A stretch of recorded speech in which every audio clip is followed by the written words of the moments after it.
अस्सलामुअलैकुम, आप देख रहे हैं दुनिया न्यूज़। मैं हूं माहम अब्बास। मैं हूं वहाब हसन। हेडलाइंस आप जान चुके। मुस्तफ़ा नवाज खोकर की जानिब से दिए गए इफ्तार डिनर पर अपोजिशन रहनुमाओं की बैठक की अंदरूनी कहानी सामने आ गई। अपोजिशन रहनुमाओं का ग्रैंड अलायंस की तश्कील के लिए रवाबत तेज़ करने पर इत्तेफाक हुआ। ज़राई के मुताबिक अपोजिशन रहनुमाओं ने ईद के बाद हुकूमत मुखालिफ तहरीक शुरू करने पर जोर दिया। महमूद खान अचकज़ई ने तमाम अपोजिशन जमातों को मुश्तरका प्लेटफॉर्म से एहतजाज की तजवीज़ दी। अल्लामा राजा नासिर अब्बास ने फ़लस्तीन में हालिया इसराइली जारियत के बारे में आगाह किया। मज़ीद बात करने के लिए हमारे साथ मौजूद हैं वकार सईद। वकार, बताइएगा ज़राई की जानिब से मज़ीद क्या बताया गया है इस हवाले से?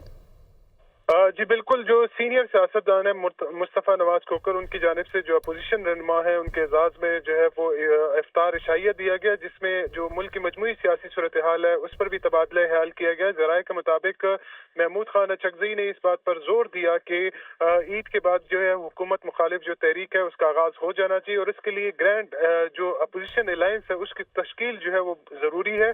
और इस अमर के लिए जो तमाम जो अपोजिशन की जो जमातें हैं उनको आपस में रवाबित जो है वो तेज करने चाहिए। जबकि इसी इजलास के दौरान जो है वो मौलाना फजल रहमान भी इसमें मौजूद थे। ज़राए के मुताबिक उनकी जानिब से तो पहले जो दहशतगर्दी के बढ़ते वाकयात है उस पर तशवीश का इजहार किया गया और उनकी जानिब से बताया गया कि कैसे जमीयत के मुख्तलिफ जो रहनुमा है उनको निशाना बनाया गया। उनकी जानिब से जो सलामती कौंसिल की जो कमेटी थी उसमें अपने ख्यालात से मुतल्लिक जो है वो अपोजिशन रहनुमाओं को आगाह किया। और इसी में जो मौलाना फजल रहमान है उनकी जानिब से बताया गया कि वजीर आजम की जानिब से उनको जो है वो अफ्तार इशाइये पर मदऊ किया गया। ताहम वजीर आजम का आना या मेरा जाना जो है वो अपोजिशन जो पर उसके गलत जो नेगेटिव असरात होंगे।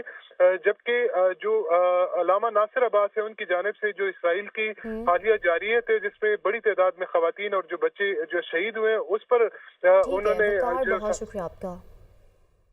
बानी पीटीआई की पैरोल पर रिहाई राना सनाउल्लाह का मस्बत इशारा। बानी पैरोल पर रिहाई के लिए दरख्वास्त देते हैं तो हुकूमत गौर करेगी। कौमी इत्तेफाक राय के लिए ऐसा हो जाए तो कोई मुज़ायका नहीं। पीटीआई कौमी इत्तेफाक राय का हिस्सा बनना चाहती है तो बानी को पैरोल पर बुलाने का मशवरा दूंगा। मौलाना फजल रहमान ने कल बड़ी मस्बत गुफ्तगू की। मौलाना ने अफगान सूरत हाल से मुतालिक किरदार अदा करने का भी कहा। पीटीआई वालों को बेगुनाह लोगों से हमदर्दी होती तो ब्रीफिंग में आते। पुलवामा वाक़या के बाद बानी पीटीआई उस वक्त जेल में नहीं थे। अपोजिशन बानी पीटीआई का इंतज़ार करती रही, वो नहीं आए थे। बानी पीटीआई ने हमेशा अपनी ज़ात को तरजीह दी है। पूरी कौम दहशतगर्दों के खिलाफ मुत्तहिद है। मुशीर वज़ीर आज़म राना सनाउल्लाह की प्रोग्राम दुनिया महर बुखारी के साथ में गुफ्तगू। ये इस किस्म की दरख्वास्त देते हैं या मुतालबा करते हैं वज़ीर आज़म से या हुकूमत से, तो बहरहाल हुकूमत इसके ऊपर गौर करेगी। अब क्या फ़ैसला होता है ये तो मैं प्री जज नहीं कर सकता, लेकिन बहरहाल कौमी इत्तफाक़ राय के लिए अगर इस तरह से हो जाए तो मैं नहीं समझता कि उसमें कोई मुज़ायका होगा। अगर वो दरख्वास्त देते हैं कि हम इस मामले पे कौमी कंसेंसस का हिस्सा बनना चाहते हैं और इस मकसद से बुलाए गए जो है वो अजलास में शमूलियत चाहते हैं, तो मेरी ये राय होगी, मैं ज़रूर वज़ीर आज़म साहब से रिक्वेस्ट करूँगा कि उस दरख्वास्त के ऊपर जो है वो हमें गौर करना चाहिए। ठीक sir. Chairman PTI barrister Gauhar ने कहा कि दहशतगर्दी के खिलाफ सबको एक पेज पर होना होगा। दहशतगर्दी के खिलाफ बिला इम्तियाज़ कार्रवाई होनी चाहिए। पार्लिमानी सिक्योरिटी इजलास में शिरकत न करने का फैसला जमात का मुत्तफ़क़ा था। अली अमीन गंडापुर ने बतौर वज़ीर आला खैबर पख्तूनख्वा शिरकत की। बानी पीटीआई से आइंदा मुलाकात में तफसीली बात होगी। सबको तो एक पेज पे होना होगा और पाकिस्तान तहरीक इंसाफ का तो पहले से मौके पे कि जब दहशतगर्दी की बात आ जाती है तो पूरे कौम को एक पेज पे होना चाहिए। कि मेरी तो सजेशंस यही थी कि आप असम्बली के इजलास में सारा कुछ ब्रीफिंग कर दे बजाय इसके कि आप कमेटी में कर लें। लेकिन शिरकत न करने का फैसला ये भी पार्टी का फैसला था और एक असूली मौके पर कितनी बड़ी लीडर को आप बाहर न रखें। देखो, फॉरेन अफेयर और इंटरनेशनल रिलेशन एक कमेटी थी, लेकिन वो हम वक्तन फवक्तन कोई कमेटियाँ बनाते भी है, जब उसकी ज़रूरत नहीं रहती तो फिर डिसबैंड भी करते हैं। सकते हैं? नहीं, देखो, दहशतगर्दी में ब्रीफिंग है वो वाली तो अलग बात है कि नहीं है, लेकिन दहशतगर्दी पे हमारा मौक़िफ़ हमेशा से यही रहा है कि दहशतगर्दी में सबको इकट्ठा होना चाहिए, एक बयानिया होना चाहिए, और इतने पॉपुलर लीडर को भी आप बाहर रखें। और KPK की जो गवर्नमेंट है वो भी बड़ा इससे नबरज़मा हो रही है, वो भी स्ट्रगल कर रही है। हमने अपना मौक़िफ़ पहले भी बयान किया है, असम्बली में भी बयान किया है, और जो कमेटीज़ थी एपेक्स कमेटी में उसमें अली अमीन गंडापुर साहब पहले लेके आए थे, तो मौक़िफ़ हमारा ऑलरेडी आ चुका। सीनियर सूबाई वज़ीर मरियम औरंगज़ेब कहती हैं कि तमाम अस्करी क़यादत, सिक्योरिटी इदारों के सरबराहान और सियासतदान पार्लियामेंट में मौजूद थे। एलामिये पर सिर्फ एक जमात के दस्तखत नहीं थे। नेशनल सिक्योरिटी कमेटी की मीटिंग में शरीक ना होकर साबित किया गया कि मुल्क के साथ नहीं। फैसला हो गया कि पूरी अस्करी क़यादत यकजमा होकर सियासी लीडरशिप के पीछे खड़ी है।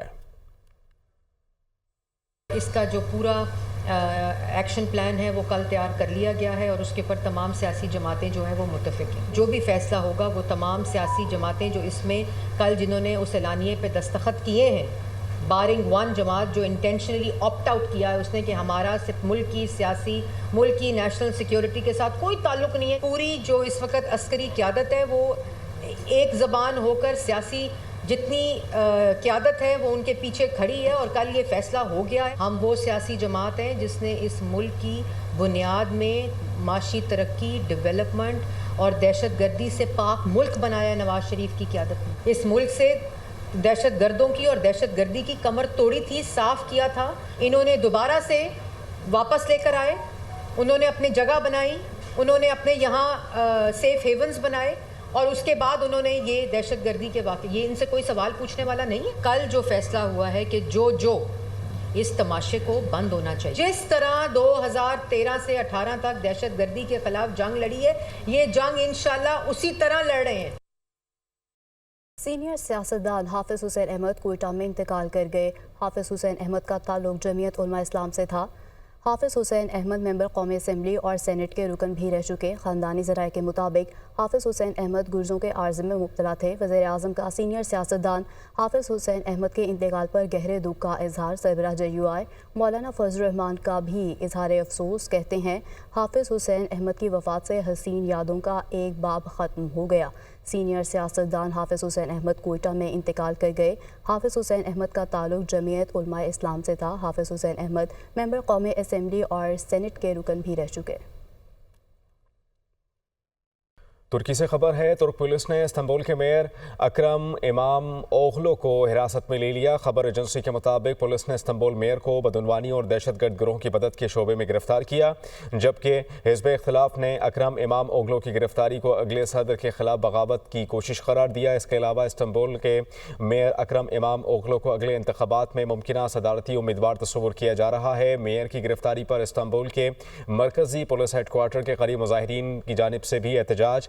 तुर्क हुकाम ने मेयर इस्तांबुल और तकरीबन 100 दीगर अफराद की गिरफ्तारी के वारंट जारी कर दिए। मुजाहिरीन ने कहा इस्तांबुल के मेयर को हिरासत में लेना जमहूरियत के लिए धचका है।